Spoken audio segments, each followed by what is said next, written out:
Okay, great. Hello, everyone, and thank you so much for joining us today for the second in our four-part series of webinars on innovation in coffee communities.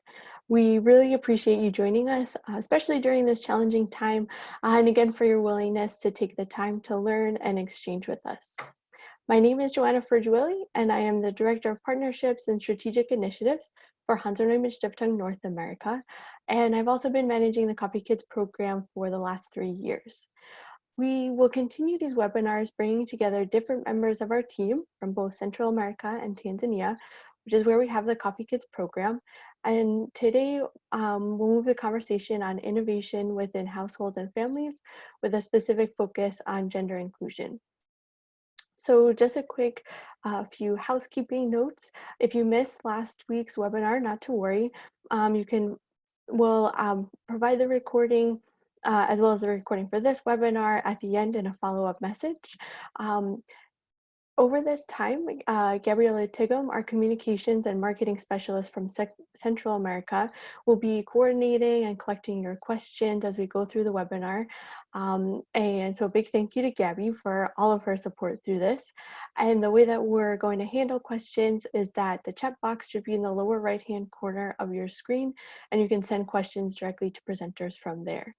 We'll address a few in the middle of the presentation and leave a longer time for Q&A at the end. So we invite you to write in your questions and we look forward to answering them. And also through the course of the webinar today, we just have a few quick polls and questions that we'll ask to the audience. So just to let you know ahead of time. So for today, just quickly what we're going to cover. First, just a quick background of Hans und Neumann Stiftung and the Coffee Kids program, and then we'll address the COVID-19 crisis, just sharing a few more additional updates from what we shared last week. And then I'll be able to turn it over to my wonderful colleagues, Karina Oliana in Central America and Morgan Makoni in Tanzania. So with that, let's go ahead and get started. Many of you are familiar with Coffee Kids as a nonprofit organization that started back in 1988. It became part of Hans und Neumann Stiftung then in 2015, really building off of the great legacy and community development work that Coffee Kids always did. Just now the focus is on young adults between the ages of 16 to 35. So Hans und Neumann Stiftung, or HRNS, is a nonprofit organization that was established in 2005 by Michael R. Neumann and his family, and it is independent of the Neumann Coffee Group. As HRNS, we address the 12.4 million smallholder farming families worldwide that depend on coffee for their livelihoods. And for more detail, you'll see the QR code on the slide, and that will take you to our full theory of change. To date, we've reached more than 300,000 smallholder families across 18 producing countries. And as an organization, our vision of change is really for these smallholder families to prosper and for youth to be drivers of thriving communities in coffee regions. So as we continue through this webinar series, we'll examine each of the components you see here to reach this vision, independently as well as connected and interdependent. The four key components are youth, which is what we discussed last week, and which we'll weave into each of the webinars. Farming as a family business, building efficient and inclusive farmer organizations, and developing resilience in the face of climate change, which will be our topic of next week's webinar. So today we're going to focus on the cross-cutting topic of fostering gender equality. And through our series, we'll continue to focus on Guatemala, Honduras, and Tanzania. But as an organization, we currently have offices across 8 countries with over 270 staff. So we also have offices in Brazil, Uganda, Ethiopia, and Indonesia, headquarters in Germany, and HRNS North America is a 501c3 US nonprofit organization. So to follow up first on the reality of today, we wanted to just share a few updates about our response and continued commitment as we're adapting to the coronavirus situation. As we all know, families continue to need access to food and cash, as well as guidance on how to navigate production and harvesting cycles. So last week we covered some of our overall global response that's true across all of our offices, and that included things like switching to digital solutions for communications, both among staff and between staff and our farming communities and farming families, as well as adapting our project activities, both in terms of communication, but also in making sure health and safety is a priority. But in addition to what we covered last week, we also wanted to share just a few more specific updates in what's happened just in the last week. So in Central America, we have been working with a number of local partners, specifically in Honduras, eCafe, which is the Honduran Coffee Institute, as well as the Technological University in Honduras, to offer a diploma degree on coffee sustainability for young adults. And so that is a technical degree program that had started recently, but we were able to move all of it online so that youth can continue studying. And there's been so much demand that we actually started 2 courses. And so that's pretty exciting. And then we've also been working to support the development of new types of micro enterprises. So 8 micro enterprises for producing fish were organized through several farmer organizations, and that's to generate income as well as address food insecurity.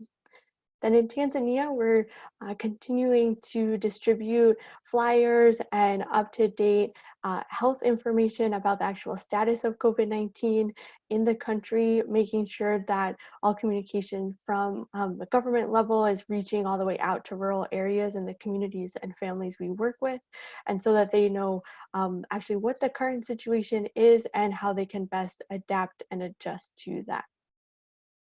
And so while this continues to be an incredibly challenging situation for all of us, we do just want to point out that it really speaks to how critical strong networks really are, and for each actor fulfilling a key role.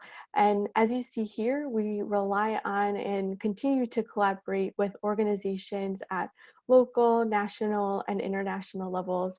And we're so appreciative of all our supporters who make this work possible, and that includes many of you making the choice to support others in your global community during this crisis. And so we thank you. So now let's go ahead and dig into our topic of today, which is exploring gender inclusion within farming families and organizations. So globally, as an organization, we promote coffee farming as a household enterprise, really working to encourage and facilitate seminars and workshops for couples, and that includes joint goal setting and joint decision making among all family members, really in the hopes of leading and working toward an equitable distribution of household responsibilities. And so for today, our presenters that we have are Karina Oriana, our gender and youth specialist from HRNS in Central America, excuse me. And then Morgan Moyonki from our field operations manager in the north, so from HRNS in Tanzania. And we also have, as I mentioned, Gabriela Tigum, who you'll see updates from in the chat. And she is our communications and marketing specialist, also from HRNS in Central America. And so gender inclusion is such a complex but important topic to work with, especially in farming households around the globe. But before I hand the microphone over to Karina, who will introduce us to this topic in Central America, we first just wanted to hear from you and see a little bit of how familiar you are with this topic. And so to all of our attendees today, you should be seeing a poll now with our first question of just how many of the world's agricultural extension agents are women? And so if you can go ahead and take a guess, we have some people voting already, which is great. And a couple different percentages. And let's see, we'll go ahead and leave it open for about 10 more seconds or so. That's great. Thanks so much for answering this. Perfect. Okay, so I'm gonna go ahead and end the poll now. And what we're gonna do is I'm gonna go ahead and turn the mic over to Karina, who is going to um, introduce us to this topic and then also share the answers to the poll. So thank you, Karina. Thank you, Joanna, and hello to everybody. Thank you to be here and be part of the presentation. My name is Karina Orellana from Corquincopan, Honduras, working with HRNS Science 2018 and inclusion technician and part of the 3rd generation of coffee farmers in my country. I am proud to be a coffee producer and to be available to learn and share some knowledge with coffee farmers in my country. Why gender and inclusion, why is so important in our projects, in our communities? Inclusive relationships with the families and equal opportunities for men, women, and young lead to active participation of family member decision-making. Great things work. Farming as a family business is really important. Equal distribution of family roles and responsibilities. Leadership space for women and youth with the coffee farmers community and coffee farmers organizations. Values and making the work careers by women and youth believe. It's really important to have the family values and work like a team and look for opportunities, and especially we had to respect human rights.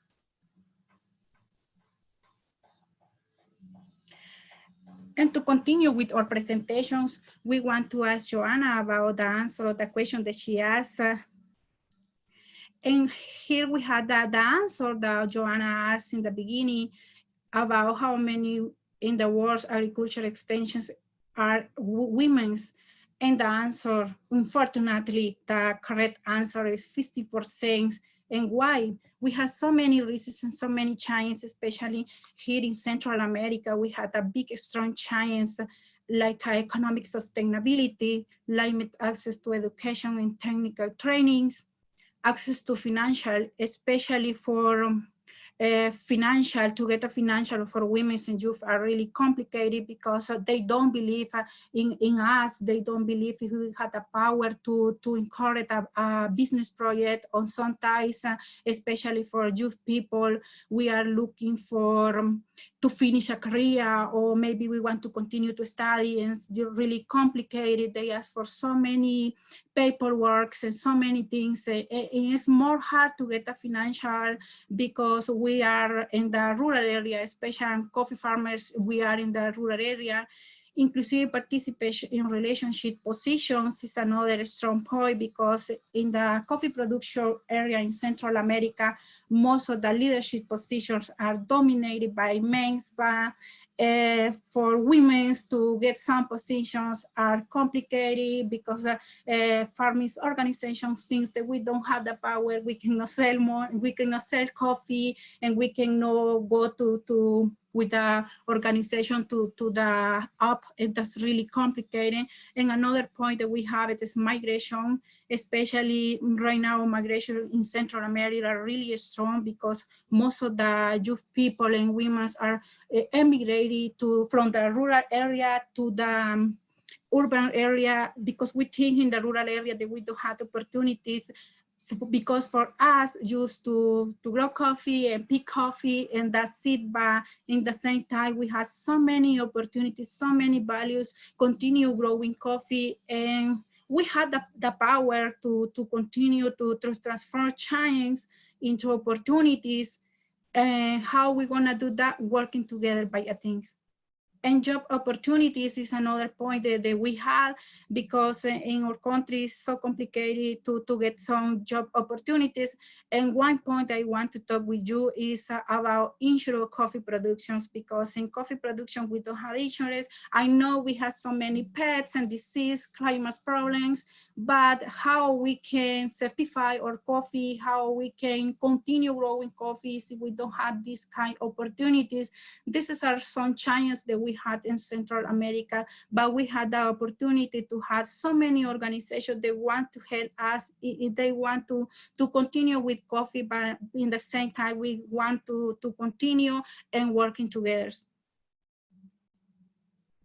Where we work with gender and inclusion, we work in Central America and Copán, Ocotepeque, and Lempira, and Chiquimula in Guatemala. The two countries are part of the Trifinio area in Central America. Our gender approach, here we work with 4 strong topics. The beginning, we start with gender inclusion, and then we start with the climate change adaptation, saving in credit group, micro-enterprising. These are the 4 topics that we teach families in order to have a gender approach.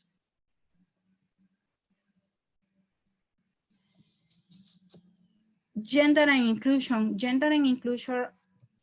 for us is so important to start with the families and coffee organization, training them the importance they have to work with gender inclusion, how can have a leadership position, how women and youth people can be working like a leadership, how we can make decisions, taking care of all the family.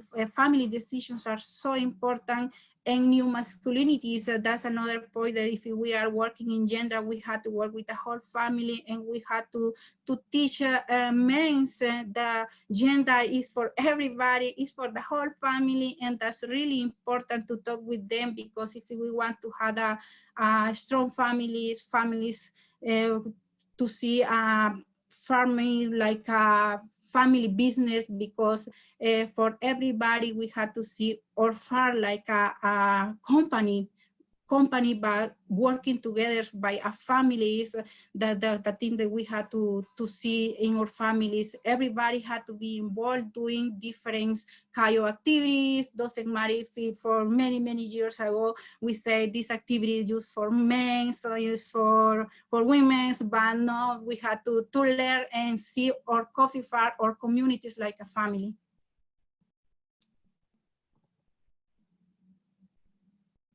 And here are some of the results that we had working with gender and inclusion in Central America. We are so happy to have 1,250 participants in inclusion training in Honduras and Guatemala, and we are continue teaching them so many great things that we can do working together.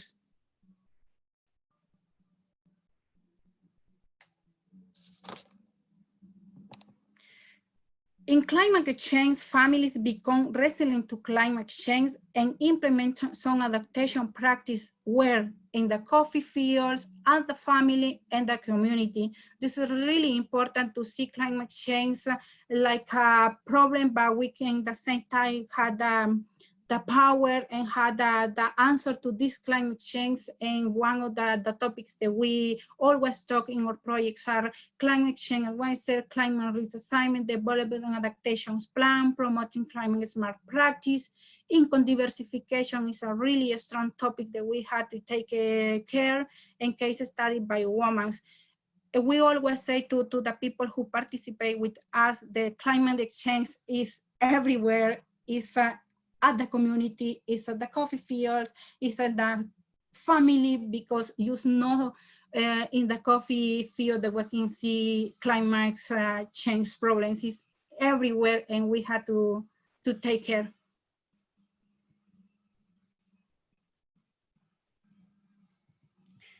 And here are some practice that we are doing right now in Central America with families.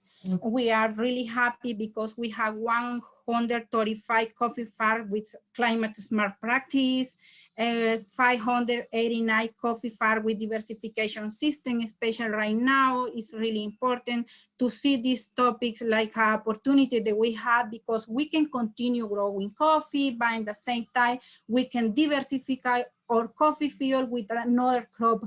Right now in Central America, we are working with corn, beans, avocado, lemons, and we are trying to make a coffee fields different to have food for the table of the families, and also to have incomes to the families, because we know the coffee production is one season, but if we are growing some another kind of crop, we can get some monies and food for the table for a bath. And we had to do this diversification by a system, really organized, because we had two different crops. We had coffee and we had another crop like avocado, but we know that we had to train people, to training families, that we had to take care agronomists in different ways for these kind of products.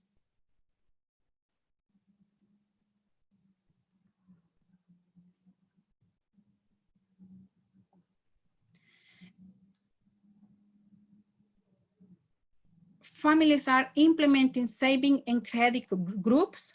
We are looking for opportunity to ensure saving for the families, because we are losing that here in Central America, and we had to take care of our accounting administration, because if we are working and we are making money, but we don't know how we can spend these monies and where we are spending the money.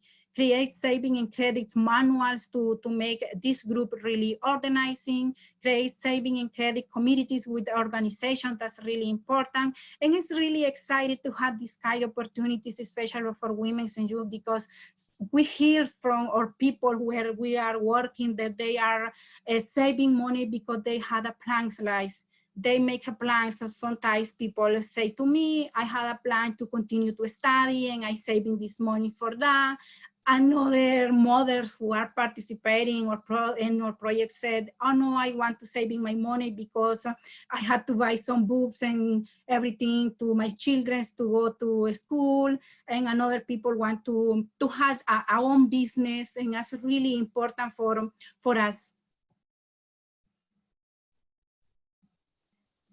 Saving and credit groups, like I said, that is really amazing to have this opportunity in our projects, in our communities, because right now we had 353 women by June saving money. They are doing some different activities, just making money from different kind of activities they do in her communities. Sometimes they are making different kinds of products, and they go to the community to sell this and have some money. That's really amazing, and it's really important to hear from people that they have a plan. Like that's the opportunity that we have it, because sometimes in the rural area where I say we think that we don't have opportunities because we see our coffee plantation like that, just picking the coffee and sell the coffee, but we know that we have so many opportunities doing this kind of the activities, and it's really important to empower the people who are participating in these credit and saving groups, that we have to continue doing this kind of activities, especially right now that I know we had a really difficult situations, but it's really great to hear people right now saying, I had a amount of money and I can buy food, and I didn't know that right now I'm gonna need this money, but right now I had this money and I'm gonna spend to buy food for my family. And the total amount of saving that right now we had is $4,000 in the two countries, Central America.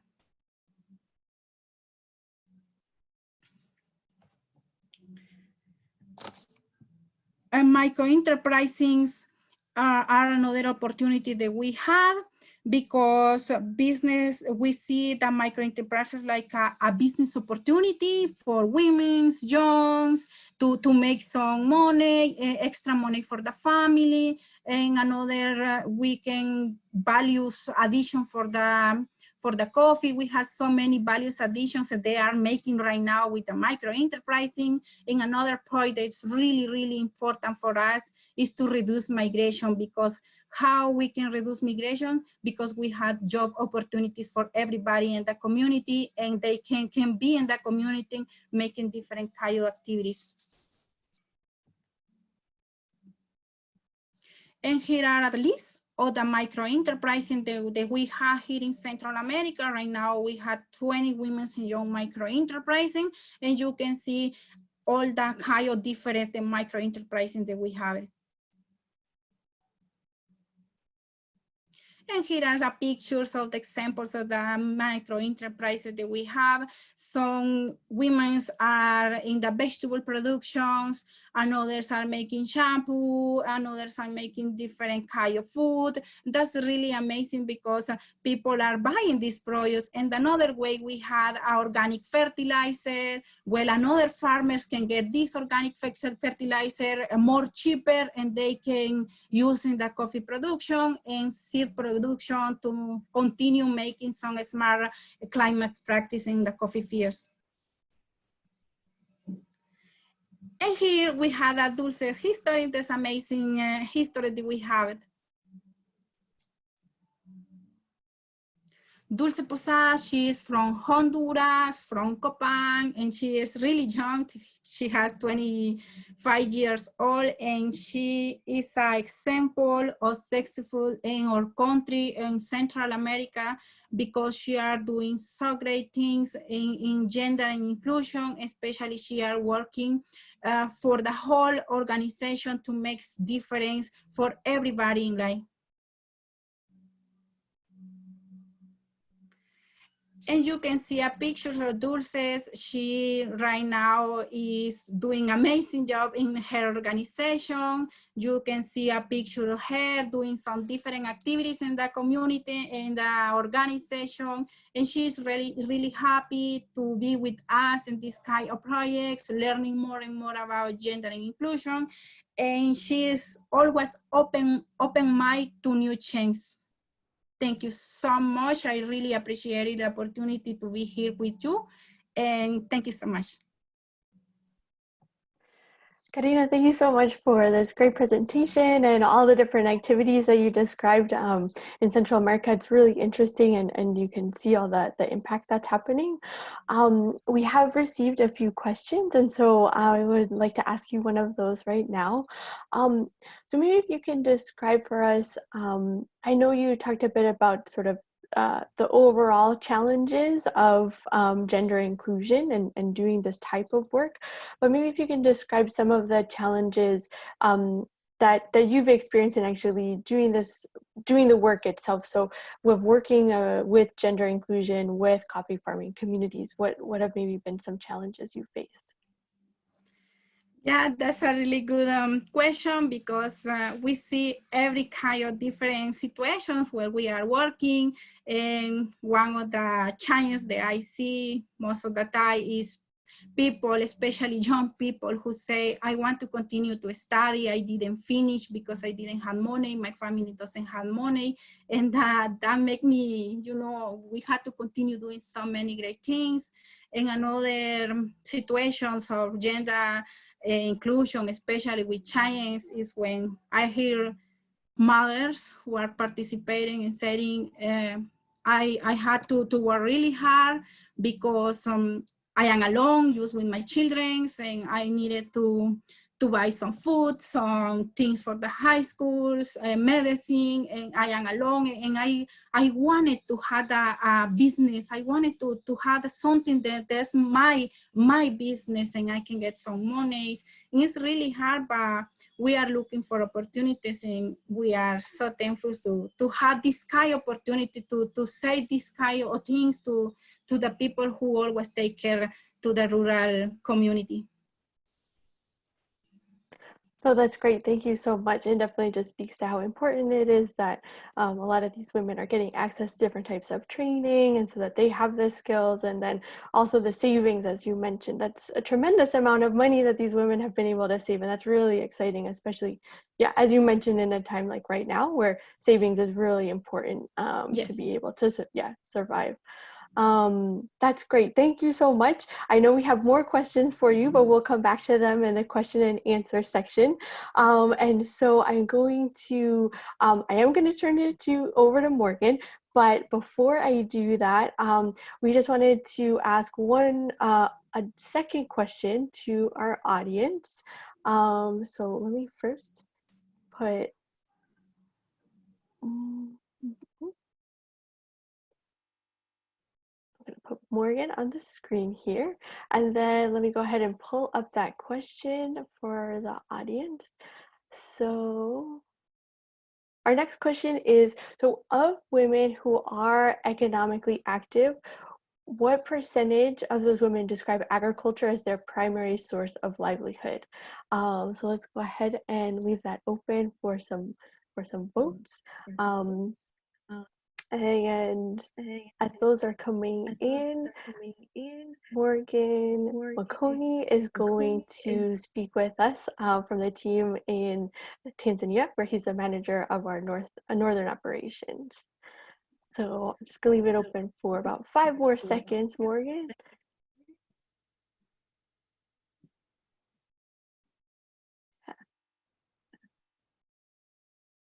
Awesome, that's great. Okay, so I'm gonna go ahead and end the poll now, and then Morgan will come back to us with that answer during his presentation. Morgan, thanks so much. Yeah, thank you, Joanna. Thank you everyone for joining us today. My name is Morgan Mkonyi. I'm from Kilimanjaro, Tanzania.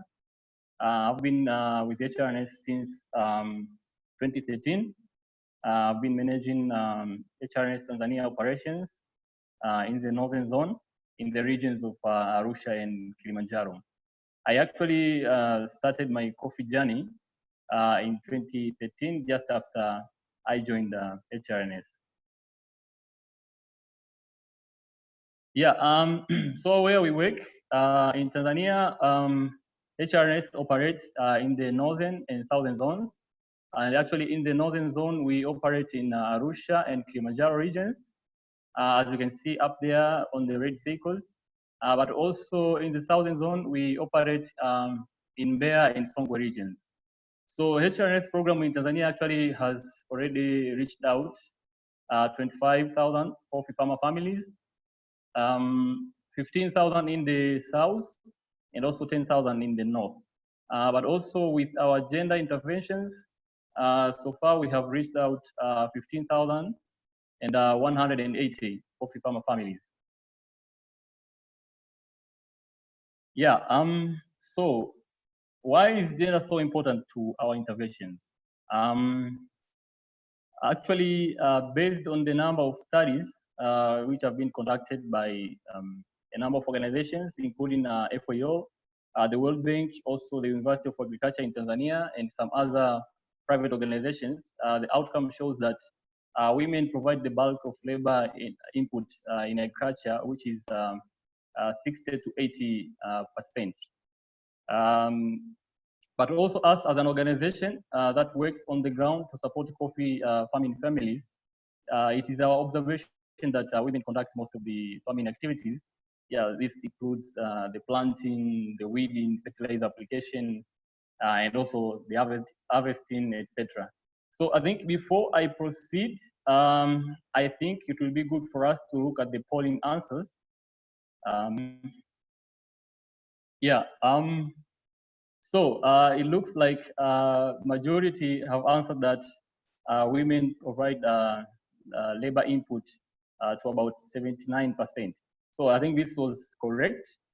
As I've pointed earlier, that most of the studies which were conducted showed that women provide labor input in agriculture from 60 to 80%.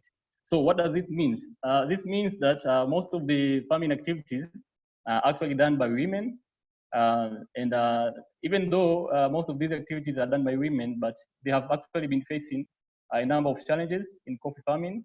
But before we look at the challenges, let me take you through the opportunities first. So in coffee farming, actually men and women are both engaged in coffee value chain, but also women can in most cases access resources. Yeah, now the challenges. First, women are involved in producing coffee, but not in selling coffee.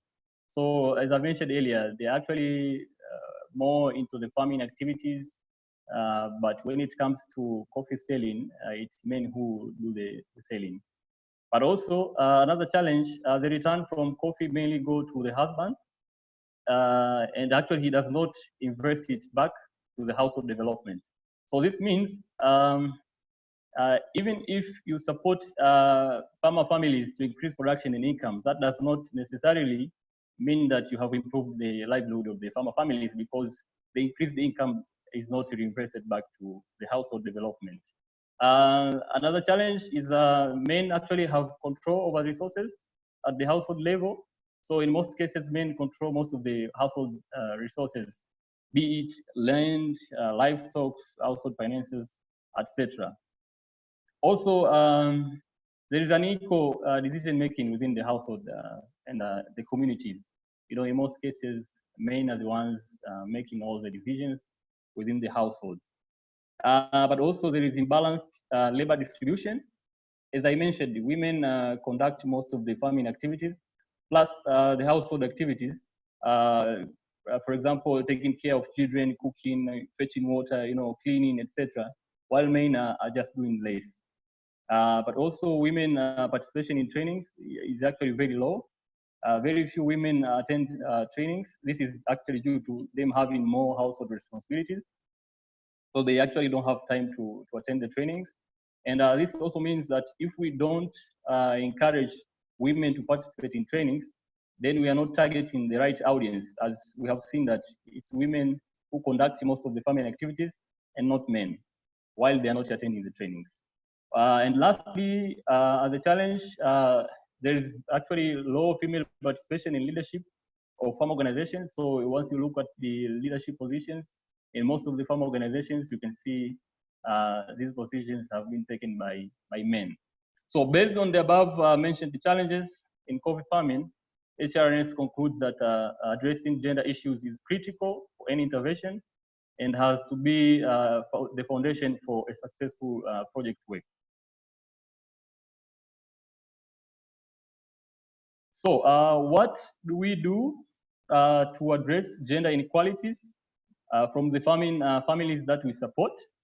Basically, HRNS implements the gender household approach. The gender household approach actually has the following objectives. First, it's to support coffee farmer families to be able to jointly plan for their activities and resource allocation, to jointly set their household vision and decision making, and also to promote or to facilitate active participation of women in extension services and in leadership positions. Yeah, so what are the activities or steps that we conduct in the gender household approach? So the first activity is actually the introduction to gender and community development training.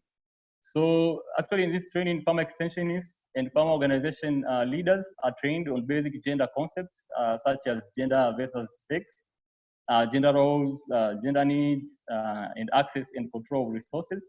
And actually the objective of this training is to develop an understanding among the farmer extensionists and the farmer organization leaders on the importance of including both men and women in the extension services and in leadership positions. And actually at the end of this training, participants actually develop action plans and strategies which encourage equal opportunities and access to services for both sex. The second activity or step is actually the training on couple seminar, which is actually conducted at a producer organization or a farmer group level. And actually in this training, couples are invited, that is the husband and the wife. Actually they both attend this training.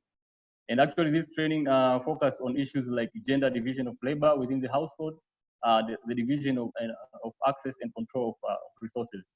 So the topics which are covered in this couple seminar emphasize the importance of women and men and the entire actually household working together for increased production and income. And actually at the end of the couple seminar training, actually two couples randomly selected as change agents. The change agents are actually the couple which is responsible for promoting gender principles in the community. Yeah, the fourth activity is actually the household visit. So actually change agents, after being trained, they actually visited at home And actually, during the household visits, change agents are supported in setting a joint household vision with all family members, and are supported to establish an income and expenditure plan. The fifth step is actually the women leadership training. So in this training, women are trained on the leadership and business skills. And the last one is the drama shows. So these shows are performed by change agents who actually showcase issues related to family development and negative cultural practices that leads to gender inequality. So the drama shows are actually conducted at the village level, where it's open to all community members.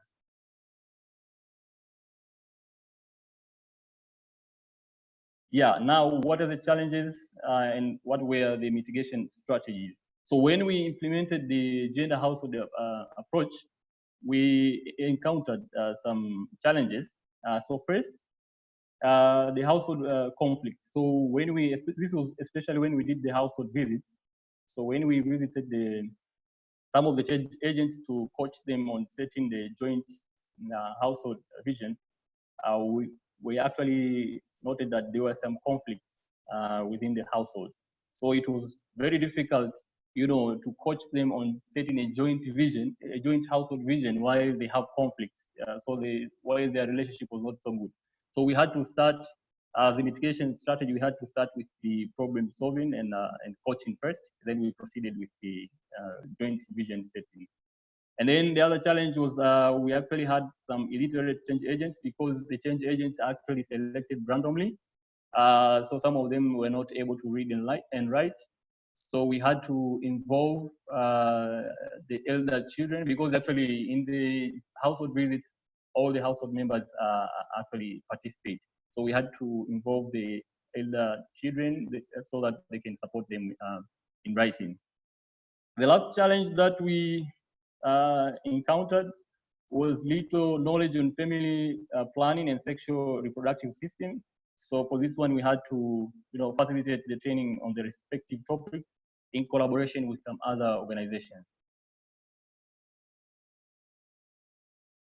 So we actually conducted a gender research in collaboration with Dr. Els from Antwerp University in Belgium. On which a randomized control trial was conducted to assess the impact of the gender household approach.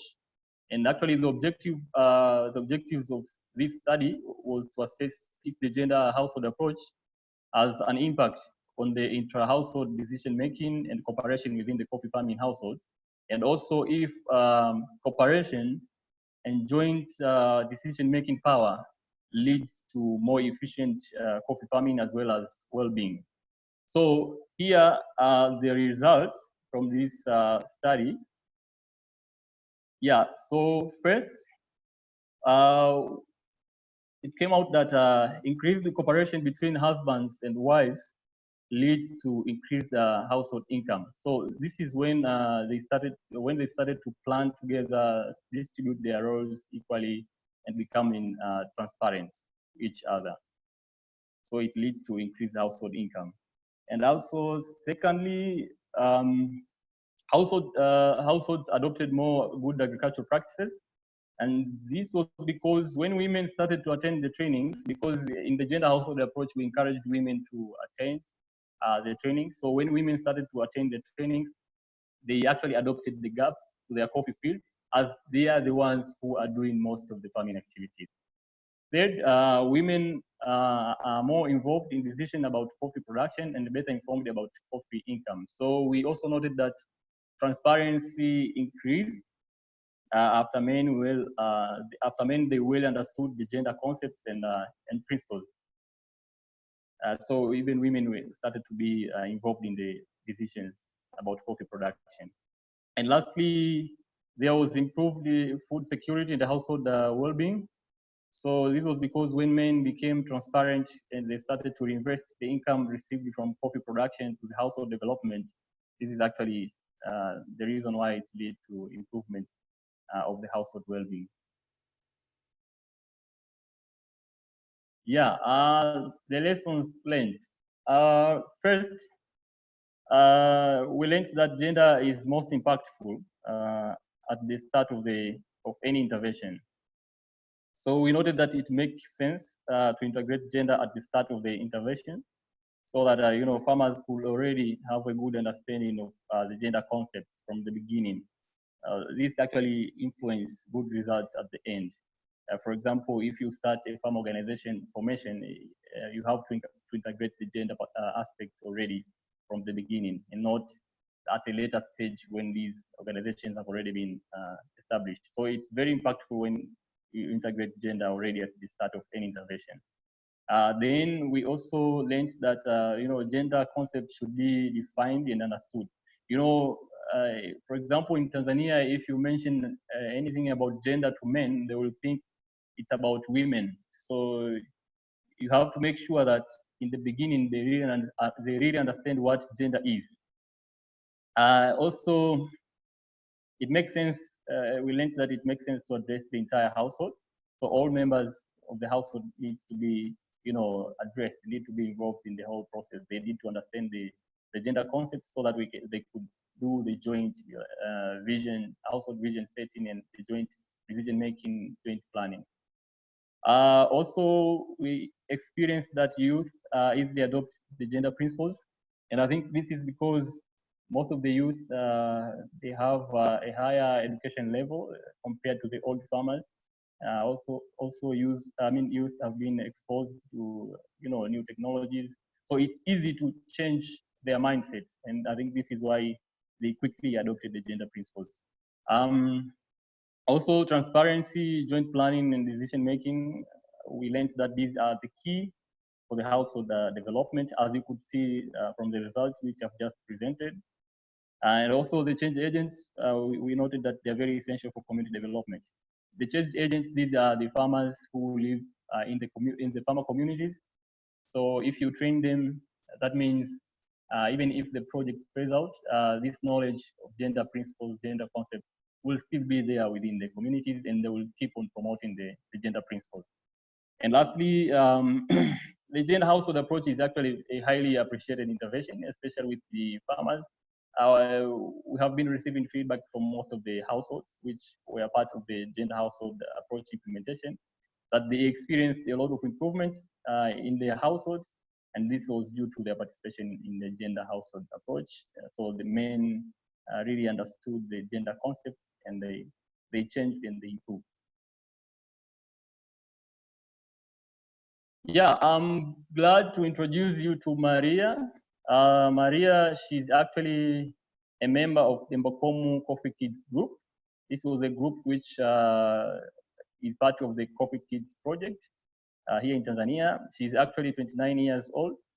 She actually started her sewing business, and she actually increased her capital, and she was able to repay the loan in a short period of time. So she got a loan from her group's internal savings scheme to expand her business, and then she was also selected as a chairperson of the group. So Maria, she actually, based on the experience she got, based on the success she got after being involved in the Coffee Kids project, she hopes that other youth in the village will also join the group so that they can, benefit from the entrepreneurial and business trainings, and perhaps they could also start their own business like she did. Yeah. Thank you so much for listening. Yeah. That's the end of my presentation. Morgan, thank you so much for just a great presentation and all of the interesting steps that you described in how specifically we actually address this work and how we include both men and women and families into gender inclusion. And I know that we got some great questions in from our audience. So first, I just wanted to once again really thank both Morgan and Karina for your work in preparing these presentations and for sharing all of your expertise. I just want to just clarify with our audience that these are two colleagues that really have a lot of experience on this topic and work with a lot of different farming families, and also are very involved with training other staff on this particular topic. And so it's really exciting to have them and to be able to join from different regions. I do also want to just say that we hope that we can continue the conversation with all of you online through social media or through our newsletter and blog. And we are regularly posting about each webinar afterwards on our blog, so you can always look there. In addition, anyone that's registered will also get a direct email with links to the recording. And the QR code here again goes straight to the newsletter. And before just going to question and answers, we just had 2 more questions for the audience. Because we just want to know a little bit more about you and how you found out about us and what you like to see in these webinars, since we have 2 more. So the first question is just really, how did you hear about this webinar series? And I recognize you might have seen it come over in a few different ways, but maybe, yeah, if you can just pick the one that actually got you to click and register, that's really helpful for us to know, yeah, how we can get in touch with you best. And so I'll leave, yeah, this open for just another 5 seconds or so. And yeah, and then we just have one other quick question. So I'm going to go ahead and end the polling. Great. So with that one, it looks like, well, a lot of people received personal email invitation. So that's great. Thanks so much for joining. And then one other question here is just, what else might you like to see in some of these webinars? And for this one, you can select more than one answer. And if there's something on or if there's something in your mind that's not on this list, please feel free to just write into the chat. Something else that might be of interest to you. Just want to make sure that, yeah, that we are addressing your time and the questions that you have with us. So that's great.